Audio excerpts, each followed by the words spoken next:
Stop thinking ambition is selfish. Nietzsche explains why it's not. Ambition. It's a word that divides opinions. On one hand, it's celebrated in self-help books, commencement speeches, and tales of entrepreneurial success. On the other hand, it's criticized, seen as the root of greed, selfishness, and exploitation. But what if both views are missing the point? What if ambition, at its core, isn't selfish at all, but something far deeper, even noble?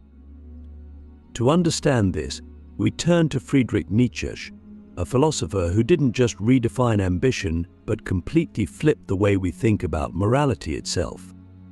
Let's start with the common narrative that ambition is selfish. We're often told that ambitious people are out for themselves, willing to climb over others to reach the top. Society preaches humility, teamwork, and modesty as virtues, while ambition is painted as a dangerous obsession with personal success. But stop for a moment and ask yourself, why do we see ambition this way? Is it because ambition genuinely harms others, or is it because we've been conditioned to fear those who stand out? Nietzsche believed the latter. In Nietzsche's view, society often suppresses ambition because it challenges the status quo. He argued that traditional morality, what he called slave morality, was designed to keep people in line. It glorifies traits like meekness, obedience, and self-sacrifice, while demonizing traits like ambition, power, and self-expression. Why? Because those who are ambitious disrupt the established order. They push boundaries, demand more, and refuse to settle for mediocrity. In Nietzsche's words, they embody the Übermensch, the overman or superhuman, who creates their own values and redefines what's possible. But here's the thing, Nietzsche didn't see ambition as a selfish pursuit of wealth or fame. In fact, he criticized those who chase these superficial goals. For Nietzsche, true ambition isn't about accumulating external rewards, it's about striving to become your best self. He called this drive the will to power. Now, let's clarify something. The will to power isn't about controlling others. It's about growth, creativity, and self-overcoming. It's the force that compels you to confront challenges, learn new skills, and expand your horizons. It's not selfish, it's life itself. Think about it. Plants grow toward the sun, animals fight for survival, and humans. We dream, create, and innovate. This drive isn't selfish, it's natural. Without it, we'd stagnate. Nietzsche believed that ambition is the very essence of being alive. But here's the nuance: ambition can take different forms. It can be destructive, yes, but it can also be deeply constructive. The real question isn't whether ambition is selfish, it's whether your ambition is aligned with a higher purpose. Let's get personal. What drives you? Is it external validation, money, status, or recognition? Or is it something deeper, a desire to create, contribute, or grow? Nietzsche would challenge you to look inward and ask, is my ambition coming from a place of fear or from a place of strength? Fear-driven ambition seeks to prove something to others. Strength-driven ambition seeks to fulfill your potential. Click subscribe to this channel to get more profound spiritual lesson. Here's an example. Think of an artist who spends years perfecting their craft, not for fame but for the love of creation itself. Is their ambition selfish? Or think of a scientist who pushes the boundaries of knowledge to solve humanity's greatest challenges. Is their ambition harmful? Nietzsche would argue that these examples show ambition at its best an expression of the will to power that uplifts not just the individual but the world around them. But let's not sugarcoat it. Ambition can go wrong.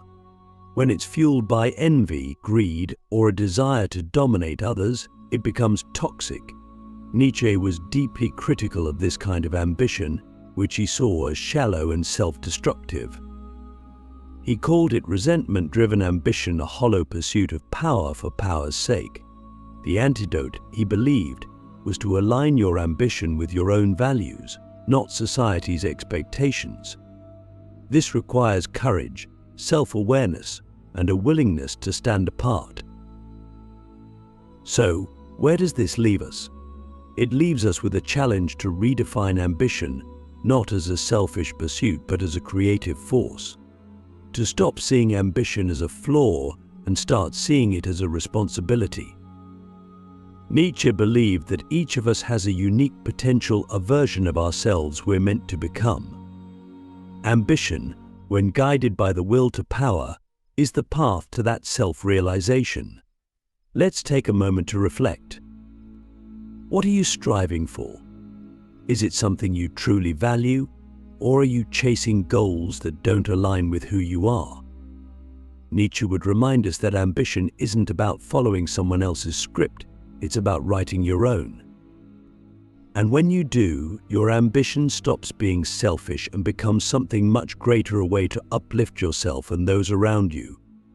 But here's the question Nietzsche leaves us with: are you willing to embrace the discomfort, the uncertainty, and the challenge that true ambition requires?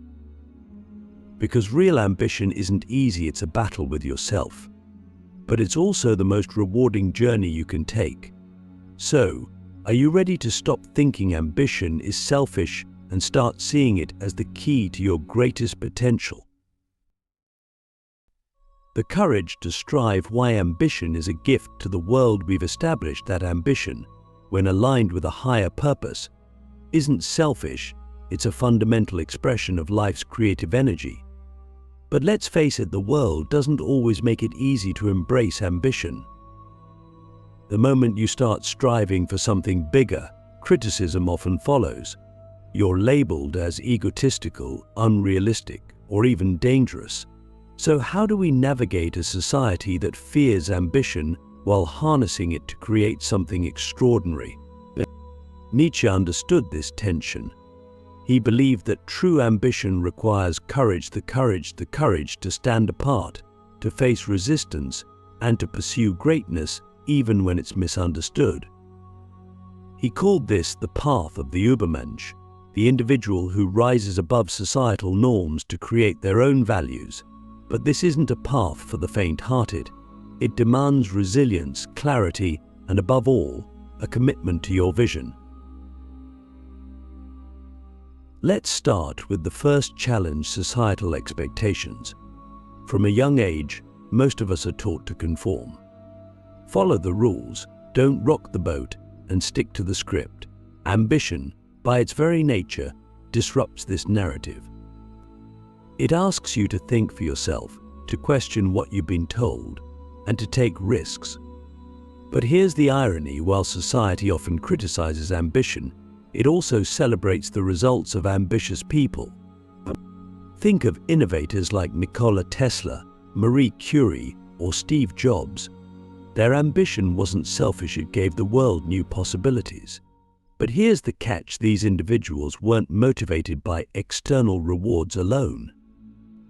They were driven by a deeper sense of purpose, a desire to create, to solve, and to explore. This is what Nietzsche would call life-affirming ambition. It's not about proving yourself to others, it's about expressing your fullest potential. And when you approach ambition this way, it stops being selfish and becomes a gift, not just to you, but to the world. Now, let's address the second challenge: the fear of failure. Ambition demands that you aim high, which means the stakes are often greater. The higher you climb, the harder you can fall. Nietzsche didn't shy away from this reality. In fact, he saw failure as an essential part of the process. He believed that true growth comes not from avoiding failure, but from embracing it. He called this process self-overcoming, the ability to learn from setbacks, adapt, and come back stronger. Think about a time in your life when you took a big risk. Maybe it was starting a new career, pursuing a passion, or standing up for something you believed in. Did it feel scary? Of course. But did it also make you grow? Probably. Nietzsche would argue that these moments of discomfort are where real transformation happens. They're not obstacles, they're opportunities to test your strength and refine your ambition. Here's a deep question to consider: what's stopping you from pursuing your biggest goals? Is it fear of failure, fear of judgment, or something else? Nietzsche challenges us to confront these fears head-on, not by denying them, but by using them as fuel. He believed that life's greatest rewards come from facing its greatest challenges. The question is, are you willing to embrace the struggle? Now, let's talk about the third challenge: staying true to your values. In a world that often equates success with money, fame, or power, it's easy to lose sight of what really matters. Nietzsche warned against this trap. He criticized those who pursued ambition for superficial reasons, calling them herd animals, driven by societal approval rather than genuine purpose. For Nietzsche, true ambition is deeply personal. It's not about competing with others, it's about competing with yourself. So how do we stay grounded? One way is to regularly check in with your why. Why are you pursuing this goal? What does it mean to you? Nietzsche believed that ambition should be tied to something meaningful: a vision of the person you want to become or the impact you want to have. When your ambition is rooted in purpose, it becomes a source of strength, not stress. Finally, let's address the ultimate challenge: the courage to keep going. Ambition isn't a one-time decision, it's a daily commitment. There will be moments when it feels easier to give up, to settle, or to shrink back into comfort. But Nietzsche reminds us that greatness isn't achieved through comfort, it's achieved through perseverance. He famously said, "He who has a reason to live can bear almost any how." When your ambition is tied to a strong enough purpose, you'll find the strength to keep moving forward, no matter how difficult the path. So, let's ask ourselves, what would the world look like if more people embraced ambition not as a selfish pursuit but as a creative force? What if, instead of fearing ambition, we celebrated it as a way to bring out the best in ourselves and each other? Nietzsche believed that this kind of ambition isn't just good for individuals, it's essential for humanity's progress. Ambition, when guided by courage, resilience, and purpose, is one of the most powerful tools we have. It allows us to push boundaries, solve problems, and create something that lasts. The question isn't whether ambition is selfish, it's whether we have the courage to use it wisely. So here's the challenge: what will you do with your ambition? Will you hide it, fearing what others might think? Or will you embrace it, knowing that it's not just about you but about the impact you can make? Nietzsche would say that the choice is yours, and it's the most important choice you'll ever make. Ambition as art: how to turn your dreams into a masterpiece. We've explored how ambition, when guided by courage and purpose, can become a force for good, not just for ourselves, but for the world around us.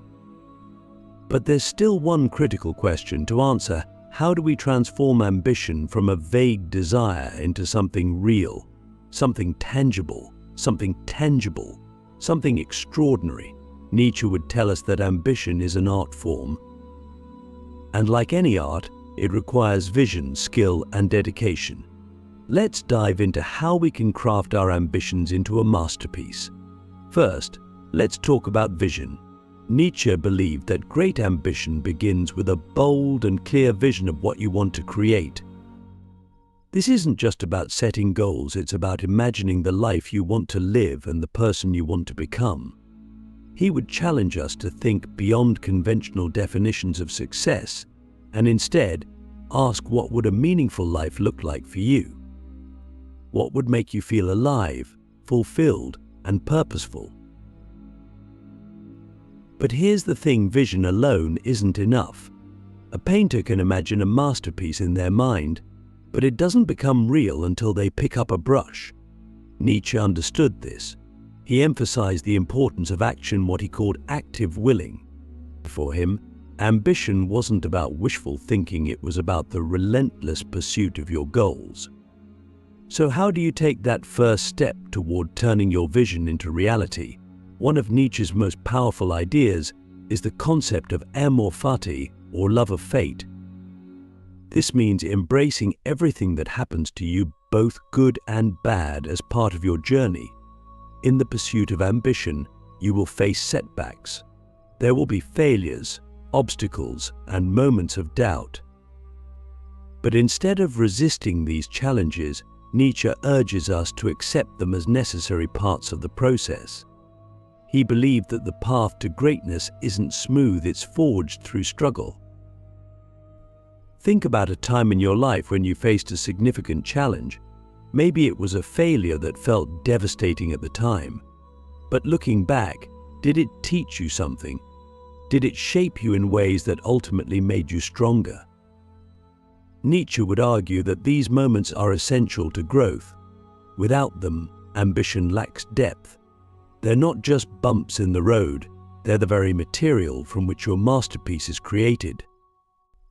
Next, let's talk about skill. Just as an artist honed their craft, we must develop the skills needed to achieve our ambitions. Nietzsche believed that greatness requires discipline and effort. Ambition isn't just about dreaming big, it's about committing to the daily grind of practice, learning, and improvement. It's about showing up even when it's hard and putting in the work to refine your craft. Here's a practical question: what skills do you need to achieve your ambitions? Are you actively working on them, or are you waiting for the right time? Nietzsche would remind us that there is no perfect moment. The only time to start is now. Each small action you take builds momentum, and over time, those actions compound into something extraordinary. But what about failure? Nietzsche was clear: failure isn't the opposite of ambition, it's a crucial part of it. He called for a mindset of self-overcoming, where each setback becomes an opportunity to grow stronger. In this way, failure isn't something to fear, it's something to embrace. It's the fire that tempers steel, making you sharper, tougher, and more resilient. Finally, let's address the question of legacy. Nietzsche believed that ambition, at its highest level, isn't just about personal success, it's about creating something that outlasts you. Whether it's an idea, a piece of art, or the lives you've touched, true ambition leaves a mark on the world. He saw this as the ultimate expression of the will to power the ability to create something meaningful, not for recognition but for the sheer joy of creation. So, what will your masterpiece be? What will you create with your ambition? Nietzsche would remind us that the process matters as much as the outcome. Your ambition isn't just about where you end up, it's about who you become along the way. Let's end with a challenge. How will you approach your ambitions from this point forward? Will you fear failure, or will you embrace it as part of the journey? Will you settle for mediocrity, or will you strive for greatness? The choice is yours, and in the words of Nietzsche, become who you are. The final challenge: how ambition makes us fully alive. As we bring this journey to a close, let's confront the ultimate truth about ambition. It isn't just a tool for success or self-improvement. At its deepest level, ambition is what makes us fully alive. It's the fire that pushes us to grow, create, and contribute. Nietzsche understood this better than most. For him, ambition wasn't just about achieving goals, it was about embracing the very essence of life itself. To live ambitiously, according to Nietzsche, is to live authentically. It's about refusing to settle for less than what you're capable of. But here's the catch: this path demands more from us than we're often willing to give. It requires honesty, resilience, and the willingness to face uncomfortable truths. Are you ready to take on that challenge? Let's start with honesty. Ambition requires us to be brutally honest about what we want and why we want it. It means asking yourself, are my goals truly mine, or have they been shaped by what others expect of me? Nietzsche warned against blindly following societal norms. He urged us to create our own values and pursue what genuinely matters to us. So, what are you chasing? Is it something that will fulfill you, or is it something that simply looks good on the surface? Next, resilience. Nietzsche famously said, "What does not kill me makes me stronger." Ambition tests this principle to its limits. It will push you to the edge of your comfort zone and demand that you grow in ways you never expected. There will be setbacks, failures, and moments of doubt. But these aren't signs that you're on the wrong path, they're proof that you're striving for something meaningful. Nietzsche believed that true strength comes from embracing these struggles, not avoiding them. Finally, the willingness to face uncomfortable truths. Ambition forces us to confront the gap between who we are and who we want to be. This can be painful, but it's also liberating.